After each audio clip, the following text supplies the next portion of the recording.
Enrique Blom de CEDICE en Caracas, en nuestro 36 aniversario, y estamos muy orgullosos y muy honrados de poder presentarles a personas tan preparadas y tan distinguidas en lo que es el aspecto liberal del derecho.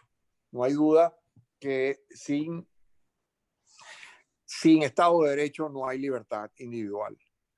Y para nosotros es muy importante que el Estado de Derecho vuelva a nuestro país y que de esa manera pueda garantizarnos a todos la libertad individual. De nuevo, muchas gracias por asistir y les va a dar la introducción a los panelistas Andrea Rondón. Gracias. Gracias, señor Blom, por la presentación. Gracias a los que se están conectando. Buenas tardes. Estamos iniciando un ciclo de 4 charlas, de 4 conferencias sobre una nueva visión liberal o una visión liberal del derecho, mejor dicho. Digamos que estas 4 conferencias surgen de mis dudas, de mis reflexiones en mis últimos 4 años dando clase en el doctorado en la Universidad Católica Andrés Bello y un poco más también en el pregrado. Siento que nos han contado una parte de la historia o un solo lado de la historia y ese lamentablemente no ha sido desde la filosofía liberal. Si estamos en una universidad donde se comparte la universalidad de ideas, lo ideal es también conocer otra parte de la historia. Y hoy quiero empezar con esa otra parte de la historia en los campos mucho más difíciles en donde se presenta la defensa de la filosofía liberal, que es desde el derecho público. Y lo vamos a hacer de la mano de 2 expertos que han pensado el derecho desde la filosofía liberal y en sus áreas, las áreas más difíciles, porque muchos dirán que es más fácil defender la filosofía liberal desde el derecho privado, pero ¿cómo lo haces en el derecho penal y en el derecho administrativo? Bueno, hoy lo vamos a ver. En primer lugar, bueno, además que tenemos 2 amigos de la casa. En primer lugar tenemos al doctor Antonio Canova, profesor del pregrado y de la especialización y del doctorado en la Universidad Católica Andrés Bello. Yo lo conozco desde hace más de 10 años cuando daba ya clase en la especialización de Derecho Administrativo en la Universidad Central de Venezuela. Para presentarlo formalmente, Antonio es abogado, es especialista en Derecho Administrativo de la Universidad Central de Venezuela, es doctor en Derecho de la Universidad Carlos III de Madrid y ha escrito sobre los temas de Derecho Administrativo y últimamente, digamos, tiene una cruzada en contra del derecho administrativo que nos enseñan en nuestras universidades y lo vamos a ver esta tarde. Y también tenemos a otro amigo de la casa con quien yo tengo un antes y un después del derecho, que es el doctor Ricardo Manuel Rojas, ex juez en lo criminal en Argentina, con lo cual tiene una amplia experiencia no solamente en lo teórico, sino también en el ejercicio sobre comprender este derecho con la filosofía liberal, ¿no? Ricardo es abogado, es juez en lo criminal, como ya les he dicho, es doctor de Historia Económica por el SEADE y además es autor de innumerables obras. Una de ellas, la que ha dado pie a esta discusión, es Las contradicciones del derecho penal. Lo vamos a ver hoy. Entonces, luego de esta presentación, iniciemos primero con Antonio, amigo de la casa, sobre su visión liberal del derecho administrativo. Gracias. Qué gusto estar acá. Gracias, Andrea, Rocío, por estar además aquí contigo, Carlos, Ricardo. Es un gusto. Pero miren, hablando sobre el derecho administrativo, les digo, hoy, en muchísimos países, y sin duda en los países latinoamericanos, el derecho administrativo es causante de injusticias, de pobreza y de opresión. Los liberales no se han dado cuenta del peligro de lo que representa el derecho administrativo para una sociedad libre. Es el último bastión justamente de la opresión contra la libertad. Me quiero referir muy brevemente. Tenemos mucho para profundizar y seguramente lo haremos luego en las preguntas y respuestas. Pero me quiero referir al derecho administrativo de ayer, de hoy y del mañana. Brevemente. Y voy a empezar por el derecho administrativo de ayer. Pero antes una aclaratoria. Cuando hablo de derecho administrativo, bueno, estoy hablando de los ordenamientos que tratan sobre la relación, la organización interna, pero también la relación de la administración pública, del Estado, a través del Poder Ejecutivo, la administración, los órganos que actúan y las personas. Y ese derecho administrativo, así básicamente entendido, no es uno solo. Estamos, acuérdense, en un momento de nacionalismo jurídico, de derecho, cada país tiene su propio derecho, con lo que también cada país tiene su propio derecho administrativo, y podemos decir que en ese transitar de la historia del derecho administrativo, bueno, cada país está en un momento distinto, con lo que cada uno tiene también sus propias particularidades. Así que voy a intentar dividir en unos 2 o 3 derechos administrativos para poner esto también un poco en mejor contexto. Pero bueno, la historia es común y es una. El ayer del derecho administrativo. Y el ayer del derecho administrativo está enraizado con el Estado absolutista. Eso de que el derecho administrativo comienza con la Revolución Francesa, bueno, no es así. Realmente la Revolución Francesa y lo que ocurrió luego, en especial después con Bonaparte, bueno, fue una manera de juridificar de alguna forma, de plasmar y de buscar otro tipo de justificación a lo que eran ya prácticas que se extendieron, que se mantuvieron luego de la Revolución. Empezando nada más y nada menos que por el principal privilegio de la administración, que es el de la autotutela, de que sus actos son ejecutivos y ejecutorios, de que no tiene que pasar por un tribunal para cambiar la posesión, para cambiar situaciones de hecho. Entonces, cuando agarramos y nos metemos a ver el pasado del derecho administrativo, es justamente el marco en donde el Estado absolutista manejaba crudamente, desnudamente, sus prerrogativas absolutas, y podía, por lo tanto, imponerse sobre los demás. Cuando la Revolución Francesa arranca, bueno, los revolucionarios tenían 4 o 5 ideas básicas, y así es como se construye el derecho que les sirve. Uno, era cambiar, transformar a la sociedad anterior. Por el otro lado, había la idea de que podríamos, desde el punto de vista de ese racionalismo muy propio de Francia, de Europa, construir, pensar, imaginar y construir una mejor forma de organización, es decir, un racionalismo totalmente constructivista. Además, había que terminar de acabar con los restos del Estado absolutista, con lo que no solamente el rey, la nobleza eran enemigos. La revolución la da el tercer Estado, la burguesía. Hay una desconfianza también entonces frente a los jueces. Y por último, una convicción de que las personas por sí mismas no son capaces de llevar adelante una vida buena, digna, valiosa, y poder incluso sustentarse, desarrollarse como persona. Había una visión despectiva del ser humano, sin duda. Por lo que se buscaba más bien que desde el Estado se lograra darle, facilitar esa libertad en las personas. Entonces, sobre esta base, bueno, hacía falta un poder grande, un Estado poderoso, un Estado habilitado para actuar, para llevar adelante esos cambios desde esa perspectiva.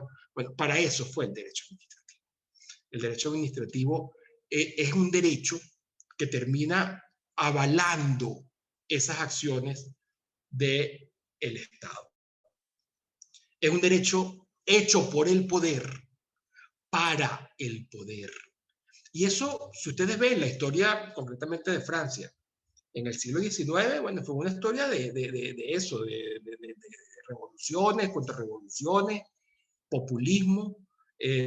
Fue todo menos pacífico, fue todo menos una sociedad en paz, buscando desarrollo. Por eso es que desde siempre el derecho administrativo ha estado en crisis. Lo damos por sentado.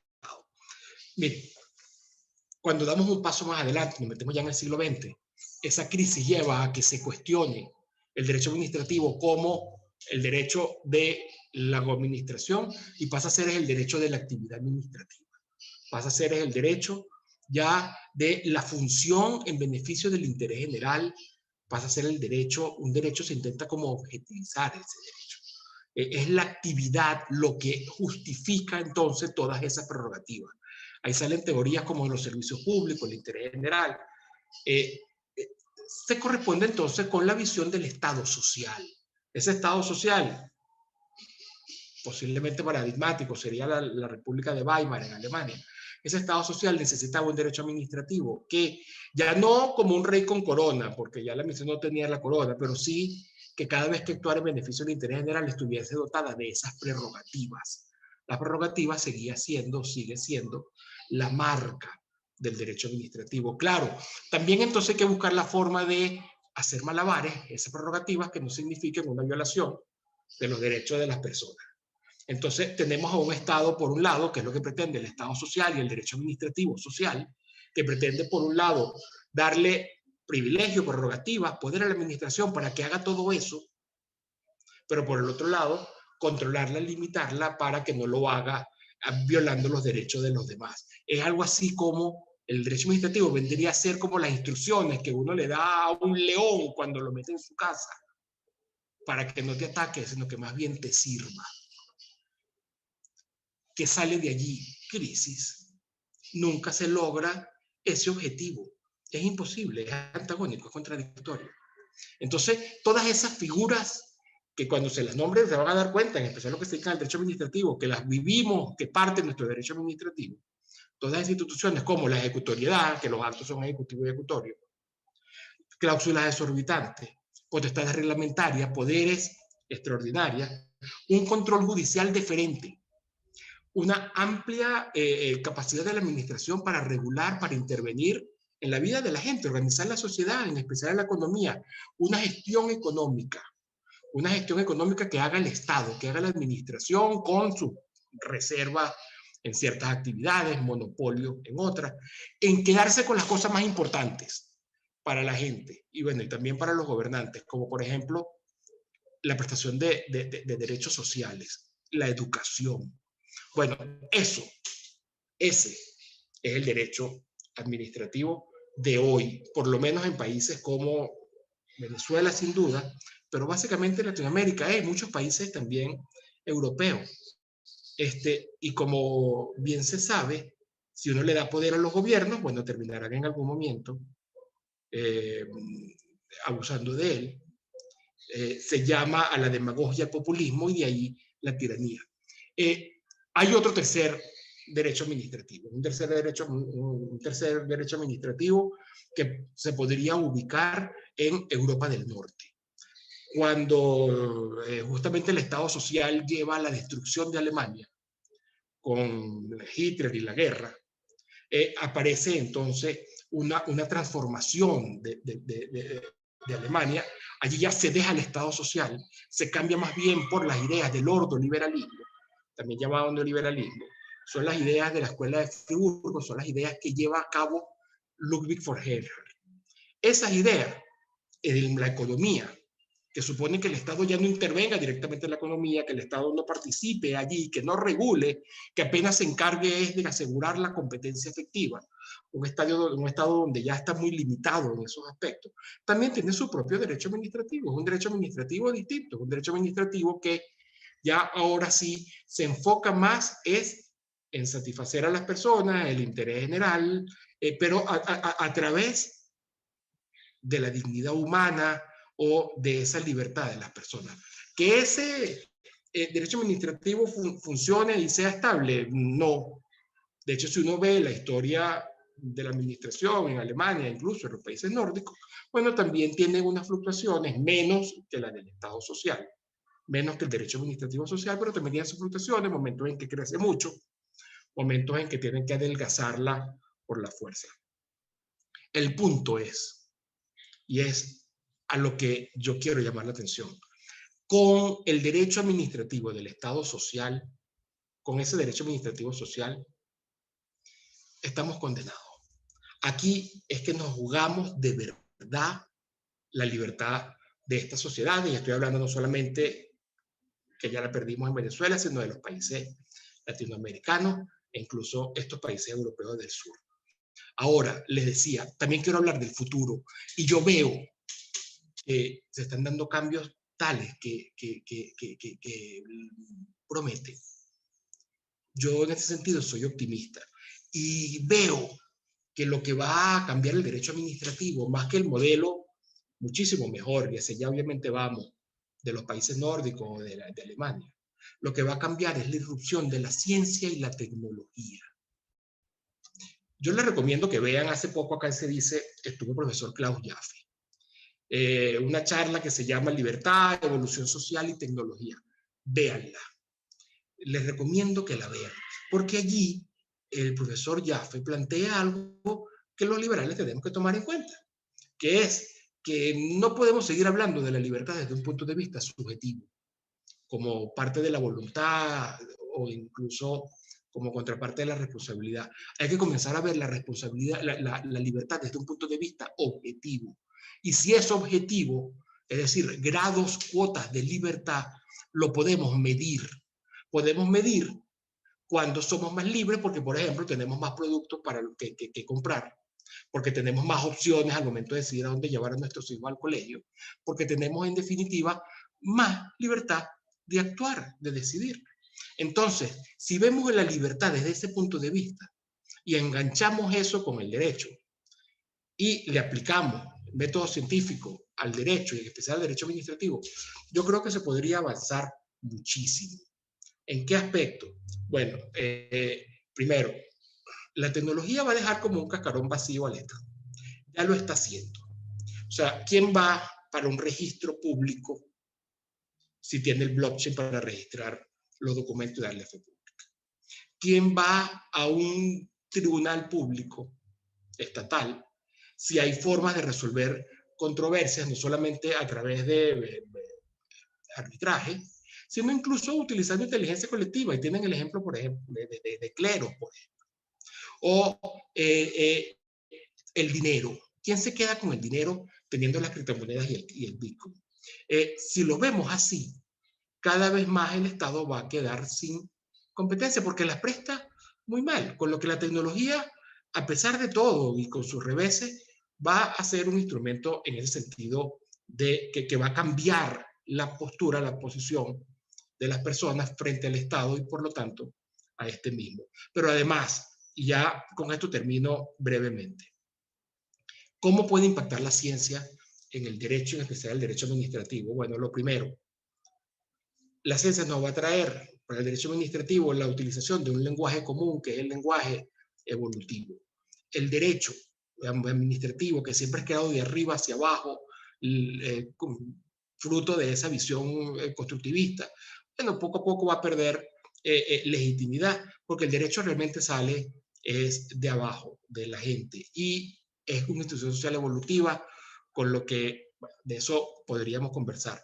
Otra forma, ya la ciencia nos tiene claro, no confiemos mucho en el cerebro, no confiemos mucho en la capacidad que tenemos de planear y organizar. Por otro lado, tercero, la ciencia cada vez nos está diciendo mejor, y en especial ahí aplica la psicología evolutiva, cuál es la naturaleza humana. Y entonces, bueno, podemos entender cuáles son desde los sesgos hasta dónde están los incentivos para actuar. La idea de consiliencia, que es la unidad no solamente de todas las ciencias sociales, sino de las ciencias sociales con las ciencias naturales, también va a tener sin duda un impacto en el derecho administrativo. Y por último, y ya con esto termino, para cambiar el derecho administrativo, más allá de lo que yo les pueda decir o de lo que podamos ver y de que aplicar la libertad ahí, es medir empíricamente y ver cómo se hace, pero hay forma de hacerlo, los efectos de las normas, de las regulaciones, de las disposiciones, instituciones de derecho administrativo. Y allí nos vamos a dar cuenta que ya se sabe, el Estado es ineficiente, el Estado presta mal los servicios, el Estado no logra mejorar la vida de las personas, al contrario. Entonces, si nosotros nos ponemos a medir, a ensayar, medir en la realidad, bueno, vamos a quedar con un derecho administrativo muy distinto. Yo estoy seguro de que esos cambios vienen. Se insiste en que el derecho administrativo está en crisis, claro, siempre lo va a estar porque está intentando hacer algo que es utópico, es una quimera. Así que es un tema importante. Hay que afrontarlo y hay algunas herramientas cómo se podría cambiar. Yo quedo esperanzado después de esa cruzada de la que tú estás hablando, Andrea, que tengo tiempo metido, que es transformar realmente el derecho administrativo. Gracias. Gracias, Antonio. En 15 minutos hiciste un recorrido histórico de lo que es el derecho administrativo, pero además en ese recorrido apuntaste a cada uno de los mitos que nos pintan como unos grandes tótems inamovibles dentro de ese derecho administrativo, como la famosa Revolución Francesa, muy en la tesis de Arendt. Y bueno, obviamente no nos deja incómodos el escuchar el derecho administrativo está en una continua crisis. Seguramente Ricardo va muy en esa línea con las contradicciones del derecho penal. Ahorita que vayamos al derecho penal, irá más o menos en esa línea. Ya nos están llegando también preguntas. Ricardo, te puedes unir con nosotros de una vez para que inicies tus 15 minutos sobre el derecho penal, como una nueva visión del derecho penal. Ok, bueno, muchas gracias por la invitación, sí, muy interesante. Yo creo que el derecho penal tiene una evolución similar al derecho administrativo, todas las formas de derecho público en general. Voy a tratar de aprovechar estos minutos para explicar los principales problemas que tiene el derecho penal en el mundo hoy, que tienen que ver justamente con su calidad o carácter de derecho público. Como ustedes también, el derecho penal es producto de una evolución. Un viejo trabajo de Richard Epstein, publicado por Harvard University hace muchos años, que tiene un título muy interesante, ¿no? El artículo se llama algo así como Derecho de daños y Derecho penal, el mismo viejo vino en dos vasijas distintas, donde él lo explica en la evolución justamente desde la idea de un hecho de daños. Alguien produce un daño a otro, lo lastima, lo mata, lo hiere, le roba o lo que fuere, y tiene que responder frente a aquella persona a la cual le produjo el daño, y cómo de ahí evolucionó a partir de la intervención del Estado en transformar ese reclamo de la víctima de un daño para ser resarcido a la intervención del Estado como el pilar de la acción. Es decir, el Estado le ha apropiado el derecho a las personas para en su propio nombre, tratando de obtener una reparación por los daños producidos, y justamente convirtiendo a este derecho en una acción de el Estado contra una persona, donde ya los daños no son el producto del reclamo de la víctima, que debe ser probado en un juicio y ver si hubo dolo, si hubo culpa, sino que es el producto de una decisión unilateral del Estado a través de la ley penal. Tanto los delitos como las penas que se imponen a las personas están justamente determinadas por la ley. Y una de las garantías fundamentales que tienen las personas frente al derecho penal justamente es el principio de legalidad, para evitar arbitrariedades. Esto significa que nadie puede ser con juicio penal si la conducta a la cual se lo va a juzgar no está prevista como un delito previamente y la pena que se le puede imponer no está prevista previamente. ¿Por qué es eso? Porque simplemente uno de los partícipes en esta discusión desapareció. La víctima ya no es más un partícipe en esta discusión. La víctima pasó a ser en el derecho penal un objeto de prueba. Los jueces penales necesitan que la víctima venga y que declare lo que le pasó, porque es una prueba fundamental en contra de la persona a la que van a condenar. Pero no es un objeto de protección por parte del derecho penal. El derecho penal es el Estado contra la persona. De eso mismo, además, como es un poder muy grande del Estado frente al individuo, el liberalismo lo que hizo con el derecho penal fue dotarlo de una cantidad de salvaguardas, de guías para evitar abusos. Entonces aparecen un montón de justamente derechos y garantías que las personas tienen en materia penal que no las tienen en materia de derecho privado porque no hace falta. En el derecho privado son dos personas en igualdad de armas, que lo único que necesitan es un procedimiento objetivo donde puedan discutir su asunto. En el derecho penal es el Estado con todo su poder con todas sus instituciones contra una persona a quien le imputan un delito que el propio Estado creó. Y por lo tanto, esa persona goza de una cantidad o debe gozar de una cantidad de garantías, principio de legalidad mencionábamos, de culpabilidad, el principio de inocencia, etcétera, para poder enfrentar a un adversario tan poderoso. Ahora, ¿qué consecuencias ha tenido esto, esta creación del derecho penal en estas condiciones? Hoy ya están asentadas. Por un lado, el derecho penal no le sirve a las personas. En muchos delitos digamos, de baja peligrosidad, las personas quedan indefensas frente al derecho. Si ustedes van caminando por la calle, se acerca un delincuente y les roba su cartera y se lleva su... ¿Qué solución le da el orden jurídico del país, sea la Argentina? Le van a decir, mire, usted tiene dos caminos en este sentido. Usted puede hacer una denuncia penal. Si hace una denuncia penal, se pone en movimiento todo el sistema penal, trataremos de investigar quién lo robó y si lo logramos detener, irá a la cárcel por una cantidad de tiempo. Ahora, usted su dinero no lo va a recuperar porque no es objetivo del derecho penal que usted recupere su dinero. Si usted lo que le interesa es su dinero, tiene la vía civil. Trate de identificar quién es la persona que le robó y hágale una demanda civil y trate de sacarle un centavo si puede. Seguramente será una persona insolvente, no le va a poder sacar nada.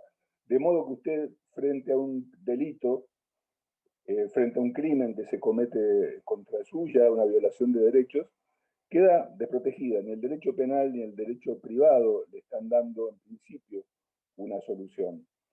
Y el punto es que, claro, tradicionalmente, cuando no existía esta separación entre derecho penal y derecho de daño, los jueces podían actuar no solo a través de la búsqueda de reparaciones económicas, sino de todo tipo de reparaciones que pudieran satisfacer los reclamos de la víctima. Y entonces, cuando se separa esta cuestión, el derecho civil solo se va a poder resolver con indemnizaciones monetarias, para lo cual ustedes necesitan que el dinero, la persona a la que están demandando tenga dinero.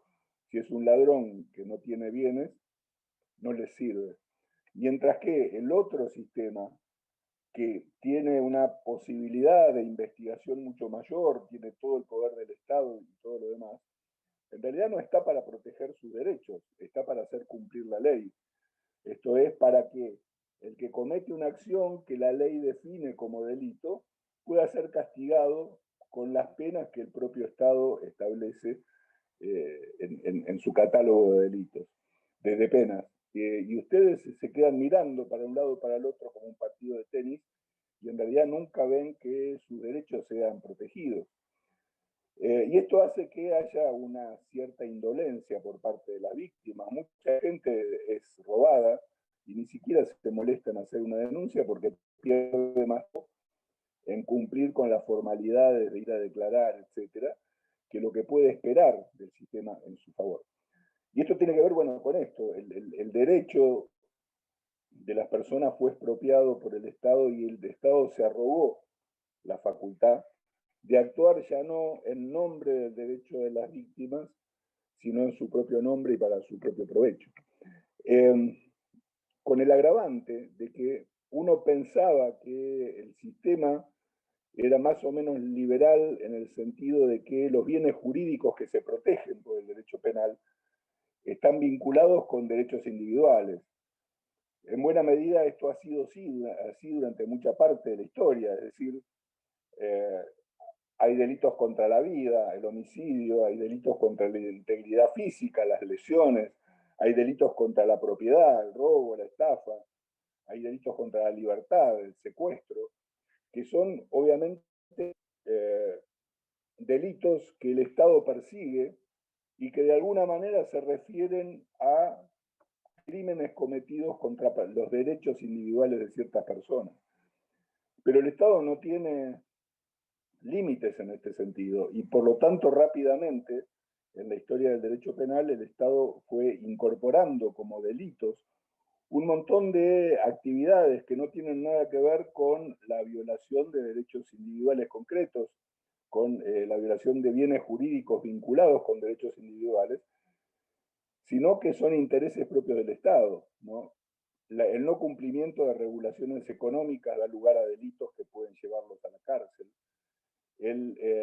La realización de actividades que se considera reñidas contra la moral o contra alguna consideración moral que el Estado considera que debe proteger o prohibir, como por ejemplo el consumo de ciertas sustancias o la exhibición de cierto tipo de material, en realidad puede no estar alterando, violando o perjudicando los derechos de nadie. Sin embargo, el Estado lo considera un delito y persigue a las personas que lo hacen.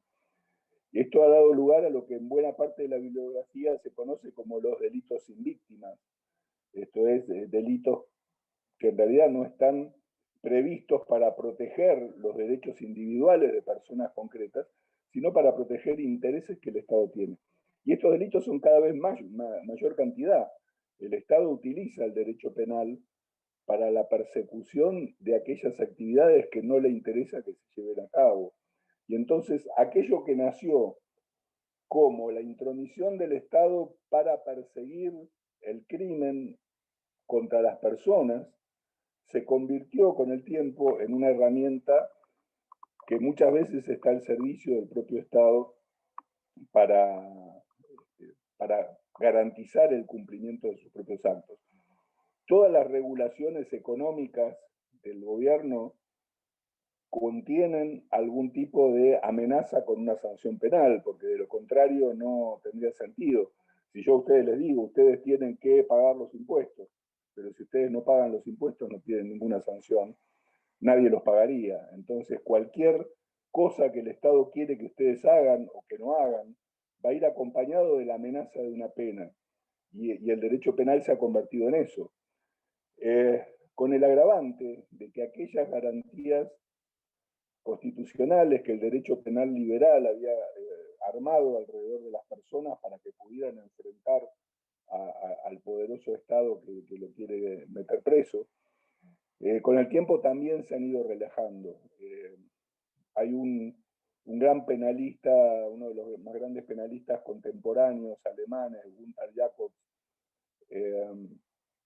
que escribió en los años 90 un trabajo al cual nadie le dio importancia en su momento. Lo presentó en un congreso y planteaba algo que ahora se hizo famoso en la discusión penal, que es la idea del derecho penal del enemigo, que nadie le dio bolilla, pero que curiosamente unos pocos años después fue lo de las Torres Gemelas en Nueva York, y de pronto todo el mundo desempolvó su trabajo y se puso a leerlo, y el mundo prácticamente durante muchos años no discutió otra cosa, el mundo del derecho penal, que esta idea de Jacobs. ¿Qué es lo que Jacobs decía? Decía, miren, nosotros hemos desarrollado una visión liberal del derecho penal limitada, con garantías constitucionales, con principios fundamentales de inocencia y de culpabilidad y de reserva y de legalidad, para evitar justamente abusos por parte del Estado. Sin embargo, en los últimos tiempos han crecido ciertas actividades que el Estado considera delictivas, que por la naturaleza de las personas que llevan a cabo estas actividades, el gobierno ha empezado a relajar las garantías constitucionales. Piensen ustedes en el Acta Patriótica de Estados Unidos, ¿no? Toda ley antiterrorista, las leyes contra el narcotráfico, contra la corrupción. Muchas de esas leyes directamente borran de un plumazo una gran cantidad de derechos individuales.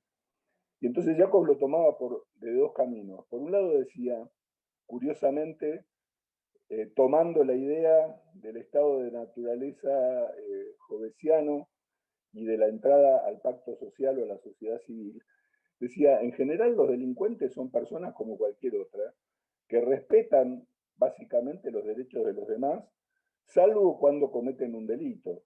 sea, una persona va y asalta un supermercado, pero después para en los semáforos, saluda a su vecino, no se pelea con la gente en la calle, tiene una vida más o menos civilizada y cada tanto comete un delito. Pero es una persona que está dentro de la sociedad civil. En cambio, decía Jacobs, ustedes tienen un tipo que de pronto se estrella contra un edificio con un avión y mata a 3.000 personas en nombre de una idea, o pone una bomba en un colegio y mata a 80 chicos que no tienen nada que ver ni sabe quiénes son, que en realidad están fuera. Esta gente volvió a la jungla jovesiana. Y entonces dijo Jacobs, lo que pretendió es, no contaminemos el derecho penal, dejémoslo así liberal como fue, y creen otra cosa, si ustedes quieren, y llámenla como quieran, para los terroristas, los narcotraficantes y todo lo demás. Eso produjo una gran discusión que todavía sigue existiendo. Apareció un penalista, Calcio Meleá, que se opuso a esta visión y dijo las garantías deben ser para todos, no solo para algunos. Pero lo que mostró esta idea de Jacobs es que la idea del Estado utilizando el derecho penal como herramienta de dominación ha avanzado inexorablemente y cada vez más. Y en realidad lo que se busca, y con esto voy a cerrar porque ya estoy en tiempo, pero tal vez para ir a la parte de las preguntas, tal vez a lo que deberíamos volver es a devolverle a las personas, por lo menos en una gran cantidad de delitos, y sobre todo respecto de los delitos de contenido patrimonial, su derecho a actuar en su propio nombre y para su propio beneficio, y no permitir que el Estado expropie las acciones para actuar por los propios intereses del Estado. La idea de que el Estado tiene que garantizar la paz social ha sido utilizada para darle un poder demasiado grande, que en muchos casos es la herramienta por la cual termina violando la paz social el Estado, y justamente a lo que se debería apuntar es a devolverle los conflictos a aquellas personas que tienen los conflictos, para los cuales hay una gran cantidad de herramientas jurídicas que se pueden usar y no hace falta la intervención unilateral estatal para poderles poner freno. Sé que esto es una visión tal vez contraintuitiva con lo que están acostumbrados a escuchar y que puede dar lugar a mucha discusión. A mí me encanta discutir estos temas, así que estoy más que predispuesto, pero por lo menos tener presente este problema y tener presente esta idea. En el mundo se está avanzando un poco en este sentido, ¿no? La mediación penal, la conciliación dentro del proceso penal para ciertos delitos menores hace tiempo que ya se está utilizando. El punto sería intensificar las soluciones negociadas entre víctima y victimario e ir sacando al Estado de esta cuestión.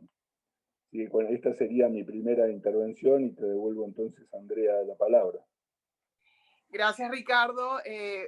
Nuevamente no nos dejas indiferente con tus propuestas, porque básicamente al señalar cómo ha evolucionado el derecho penal, estás hablando ya de es el derecho de los reclamos del Estado contra las personas y ya no es el derecho de la víctima en contra de las personas que lo lesionan o que actúen en contra de ella. Resumidas cuentas, estás diciendo, bueno, el derecho penal era el derecho de daños, era derecho privado. Cuando uno lo dice en clase o cuando uno expone tus artículos en clase, por supuesto, la reacción del público es no solamente indiferencia, sino es muy reactiva. Agradecida desde Se Dice Libertad por la participación de ambos, por atreverse a exponer esas ideas que de verdad son irreverentes y cuando se exponen en los foros en los que tradicionalmente nos encontramos en las universidades, tenemos una reacción y a pesar de esa reacción, ustedes siguen con sus propuestas y no cejan.